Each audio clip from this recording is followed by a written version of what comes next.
मुझे आपको कहने के लिए जो प्रेरणा आ रही है वो ये है कि इस समय हम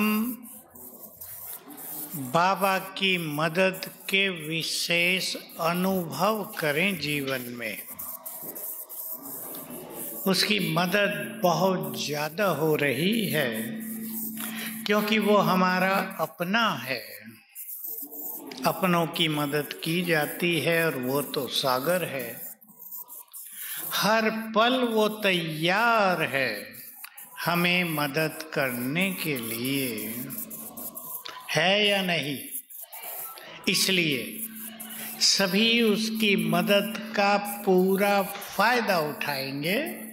हम जानते हैं ये मौका दोबारा नहीं मिलता है। भाग्यवान पुण्य आत्माएं ही भगवान के पास आई हैं। बाकी तो आप मेले में देख रहे, कोई कुछ भक्ति का स्वरूप दिखाया जा रहा है। प्रभु मिलन तो पहले तो अपने को इस खुशी में रखें कि मैंने बहुत पुण्य किए हैं, बहुत सच्चे दिल की भक्ति की है, जो प्रभु मिलन हुआ। अब वो हमारे लिए है, हमारे लिए है। ये आज से चित्त में समा लें सभी। मैं आपको बाबा का ही वो महावाक्य सुना दूं जो मेरे लिए बहुत ज़्यादा नशे का रहा और आप सबको मैं कई बार क्लासेज में सुनाया है। बाबा ने कहा, तुम इस संसार में बहुत बहुत भाग्यवान हो क्योंकि प्रभु पालना में पल रहे हो। ये बात रियलाइज करने की है। हम प्रभु पालना में पल रहे हैं। सोच के देखो, किसी की पालना एक गरीब के घर हो, किसी की पालना साहूकार के घर हो, किसी की पालना राजा के पास हो, कितना अंतर होगा। और किसी को पाल रहा हो स्वयं भगवान, हर तरह की पालना। तो बाबा ने कहा, रोज सवेरे बाप आकर तुम्हें उठाते हैं, रात को सुलाने आते हैं, सवेरे पढ़ाने आते हैं, ब्रह्मा भोजन खिलाने आते हैं। कोई बच्चा दुखों में आंसू बहाए तो आंसू पोंछने आते हैं। फिर बाबा ने कहा, कोई सुने तो कहेगा, चलो अब इस नशे में कोई सुने तो कहेगा, भगवान इनके लिए खाली बैठा है क्या? और बाबा खुद बोल रहे थे, तुम उन्हें कह दो इस समय भगवान हमारे लिए खाली ही बैठा है। कितनी बड़ी चीज हो गई। संसार में तो किसी को कहना भी नहीं आएगा, तो फायदा उठाएंगे उसका, वो हमारे लिए है। और दो बातें सुना रहा हूं उसको फायदा उठाने की। एक तो बाबा ने कहा, जब भी मुश्किलात आए दिल से कहना, क्या कहना बोलो? मेरे बाबा मेरे साथी आ जाओ मदद करो। ऐसे भभके से जरा हाथ जोड़ के नहीं, बाबा आ जाओ ना, ये नहीं, उनकी नहीं सुनता बाबा। जो अधिकार रखते हैं, जो अपनेपन से रहते हैं, मेरे बाबा मेरे साथी आ जाओ मदद करो।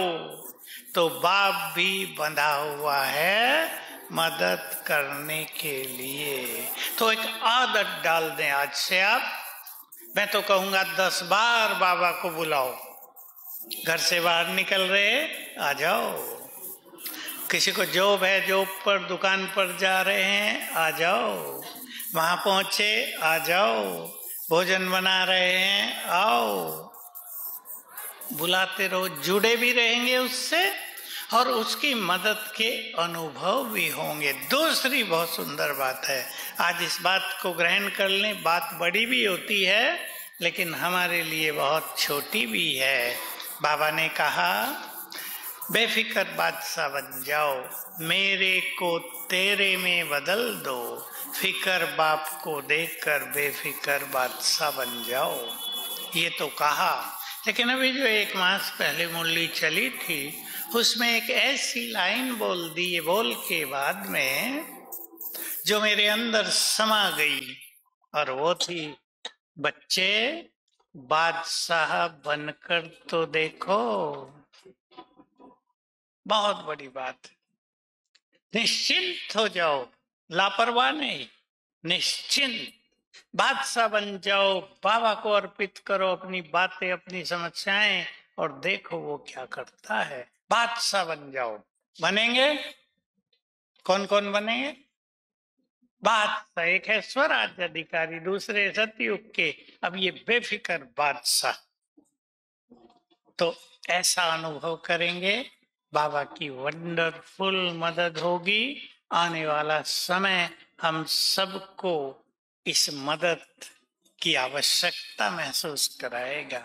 हम अकेले नहीं जी सकेंगे, भगवान का साथ होगा तो हम ही नहीं जिएंगे, लाखों को जिलाएंगे भी, जीवन दान देंगे। बस मुझे इतना कहना है आपको। आने वाले समय के लिए 2 चीजों की पक्की धारणा शुरू कर दें। एक, स्वीकार करना, जो कुछ होगा उसे स्वीकार करना है, और दूसरा, इसी के साथ एक संकल्प, बिल्कुल ऐसा ही, जो कुछ हो रहा है अभी से और आने वाले समय में, जो कुछ हो रहा है यही तो होना है। हम ज्ञानवान आत्माएं जानते हैं यही होना है, इसलिए न डर न चिंताएं, उसे हम साक्षी होकर देखेंगे और संसार को सकाश देंगे। बहुत अच्छा लगा आपके पास आकर, बहुत अच्छी सेवा कर रहे हैं आप, और बहन जी आपको उमंग भरती है रोज। देखो, केवल ये चित्र देवियां और ज्ञान देने की सेवा नहीं, पवित्र आत्माओं के जहाँ कदम पड़ते हैं वहाँ के वाइब्रेशंस महान हो जाते हैं। मैं सोच रहा था, पहले भी जानता हूँ, बनारस को काशी नगरी कहते हैं, शिव मुक्ति क्या मोक्षपुरी, कुछ मुक्ति मोक्षपुरी, कुछ नाम है उसके, क्योंकि ब्रह्मा बाबा के तन में सबसे पहले बनारस में शिव बाबा ने प्रवेश किया था, इसलिए शिव नगरी हो गई। यहीं से मुक्ति का ज्ञान मिला, और फिर चलते चलते आ गए होंगे प्रयाग में, नाम इलाहाबाद था, अल्लाह का आबाद किया हुआ, तो इसका महत्व भी बहुत बड़ा हो गया। जरूर आपने दीदी यहाँ आत्माओं का परमात्मा से थोड़ा ज्यादा मिलन करा दिया है, तो कुंभ होने लगा, थोड़ों का नहीं, अब लाखों का कराएंगे। मैं सोच रहा था जब बाबा की जय जयकार होगी तो जैसी भीड़ कुंभ में है वैसी भीड़ तो दीदी के पास भी होगी और मधुबन में भी होगी। ये स्थान महान तीर्थ बनेंगे। टाइम हमारे पास कम है, लेकिन इच्छा तो नहीं होती आपसे विदाई लेने की, पर समय का बुलावा है, इसलिए ओम शांति।